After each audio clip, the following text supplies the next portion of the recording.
Right, so finally I'm starting work on the TDL reference standard covers, the bird cages as I call them. They are dreadful things. They really are. They're made of inch by half inch batten with triangle pieces of wood to brace the joints. They're glued and stapled, and then around the bottoms you have these bent brackets.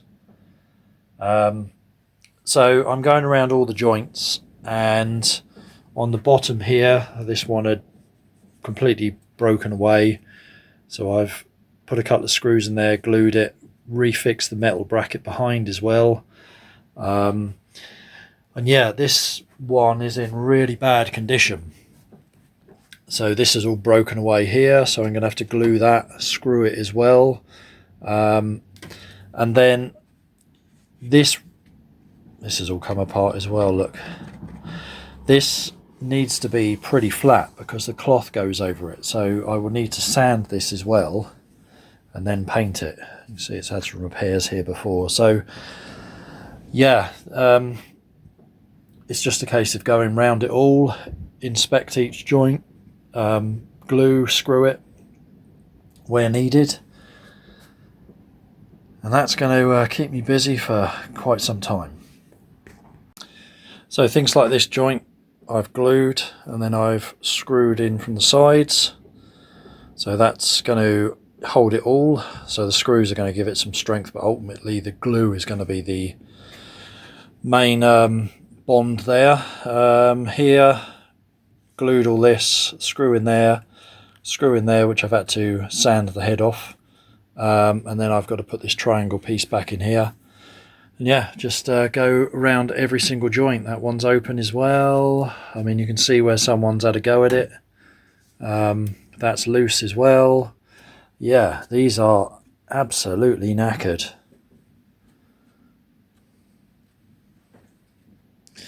So I'm sorry, there's not going to be much filming going on here because I've got to get on with this. Right, so on the other one now, loose bit there. That shouldn't be too bad to glue, stick a screw in it. That one's repaired and glue in, but yeah, it was really bad. This one, yeah, doesn't seem to be too bad, but you can see it's been extensively repaired before. I mean, these are just so badly made. There's so many weak points in them. Obviously, to make a frame this sort of shape to go around the shape of the speaker is very difficult. I'm sure they toyed with the idea of using metal, but fixing the cloth to it can be even more tricky. The metal's going to ring. So yeah, this is the worst bit. So get that glued back in there. A couple of screws as well, but that shouldn't be too bad. But yeah, otherwise not too bad. Someone's had a go at this one before, so I'll probably, like I did with the other one, just soak all the joints in glue, try and get it to soak inside the wood and bond it up a bit better. Right, so now that these are repaired, it's kind of important that you give all of the joints a sand so they're flat, so there's no proud parts that are going to create lumps and things in the cloth, because the cloth is pulled tight over this, so if any of these are sticking out, you'll end up with a lump in the cloth, which was the case here, where someone had re-glued these on quite proud. So I've had to sand it flat across here, without really deforming this at all. So all joints sanded flat again. So cloth then, I can do this one-handed, probably can't. So when you stretch the cloth over it, nothing sticks out. So that's quite important. So yeah, So I'll sand up the other one. And then it's a nice sunny day, so I'm going to be painting these outside, I think.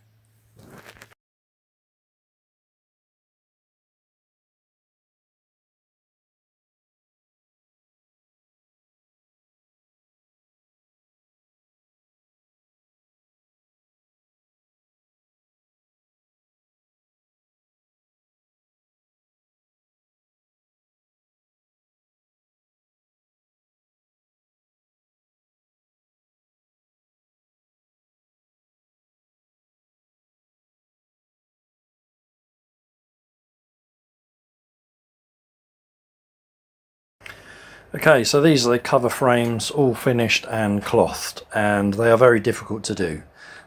Trying to keep the cloth grain straight all the way round. As you can see, it's pretty good.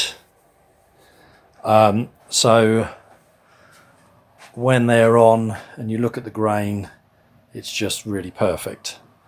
So yeah, it takes a bit of doing. That took me pretty much all morning to cloth these and then Velcro them. You saw me do some repairs on the frames. Yeah, very elaborate frames, they really are. I wouldn't want to make these if someone was missing them. But yeah, very, very pleased. Shame we don't have any TDL badges to go on them. They didn't have them.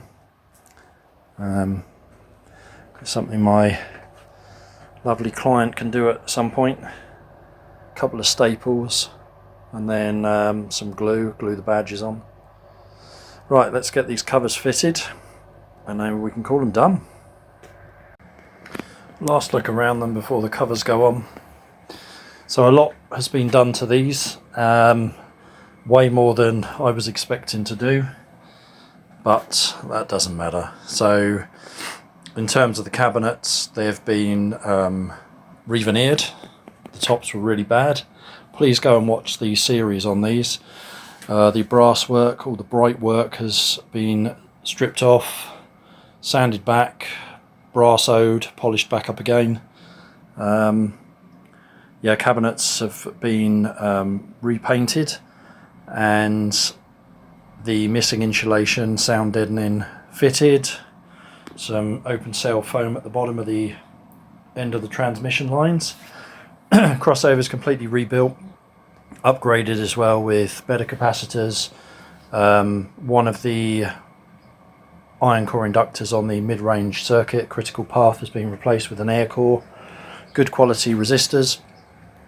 They've also been converted to tri-wireable. So the tweeter and super tweeter are on one binding post, the mid-bass drivers on another, and the two B139s on the bottom. So they can be tri-wired, tri-amped, whatever. And I think running the woofers separately, there is some merit in that with these. Yeah, so new woofers, crossover adjusted to integrate those. Both sets of tweeters needed their ferrofluid replaced, so we did those as well. Super tweeters have both been repaired because the cards will come in unstuck. Meshes have been repainted as well. All the screws have been replaced. They've been completely rewired internally, and yeah, they're stunning. Absolutely stunning. There's a access port on the bottom to get to the wiring to the 3 binding posts if you ever need to. And then the cover frames obviously been repaired, reclothed, new Velcro. Right, let's get these on and then they're done. It's been a hell of a lot of work. Right, covers are on. They only go one way up. There's some framework that runs round just slightly below middle, and that is the bottom. And you need to carefully open them up as you put them on. You've got to be really careful with them because they're easy to break. It's kind of a two-man job taking them on and off. I wouldn't be taking them on and off regularly. They should be on the speaker or off. One of the other, one of the two. Okay, mission accomplished. Time for a beer.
Right, so I'm in the process of adding foam to the crates that I've built, and they have taken a whole day.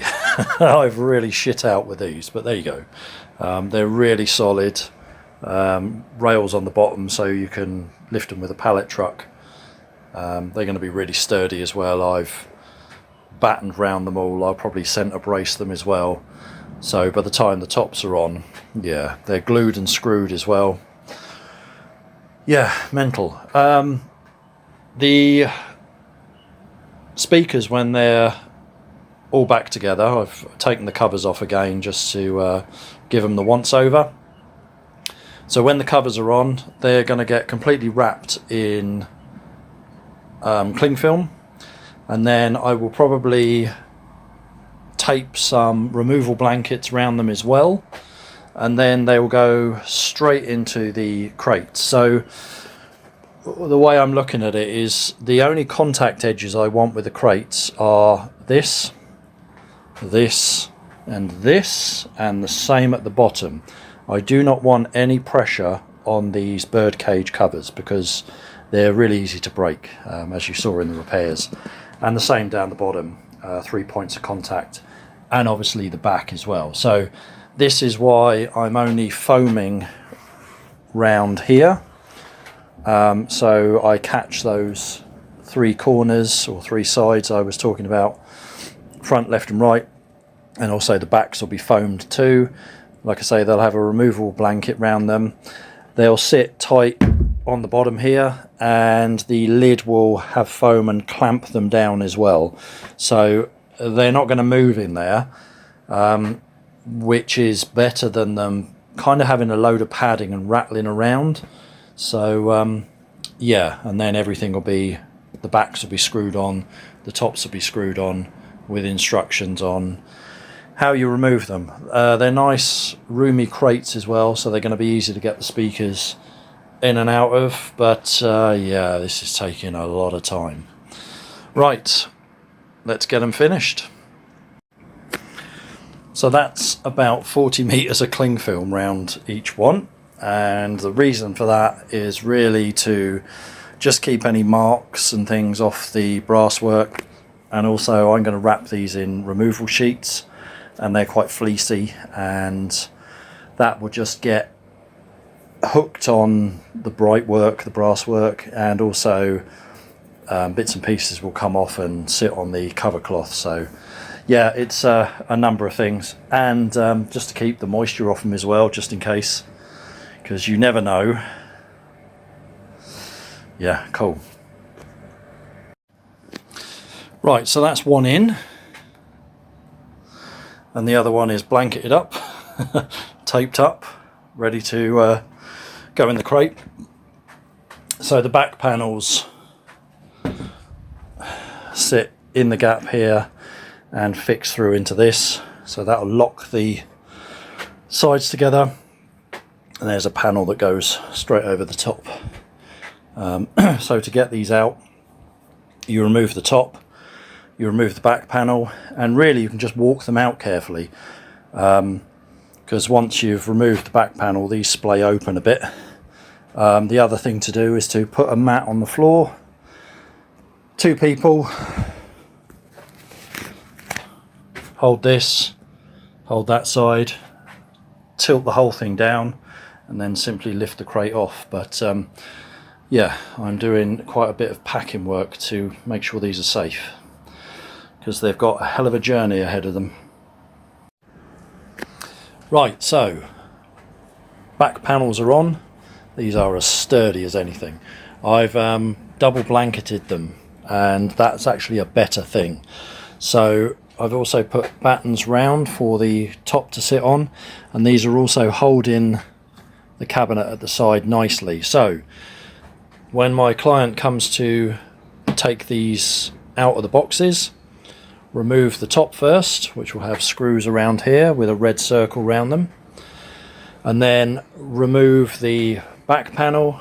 The screws that you remove will have red circles around them, and that will splay out the sides anyway, and then you should just be able to fold the speaker out or lay it on its back and lift the crates off. But yeah, super solid. That's been a lot of work.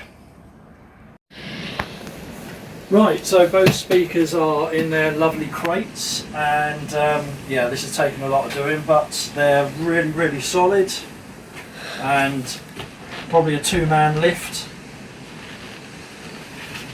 Very pleased. Right, time to put a load of labels on them. All good. Right, there they are, all done. Instructions on the top. Warning labels all the way round.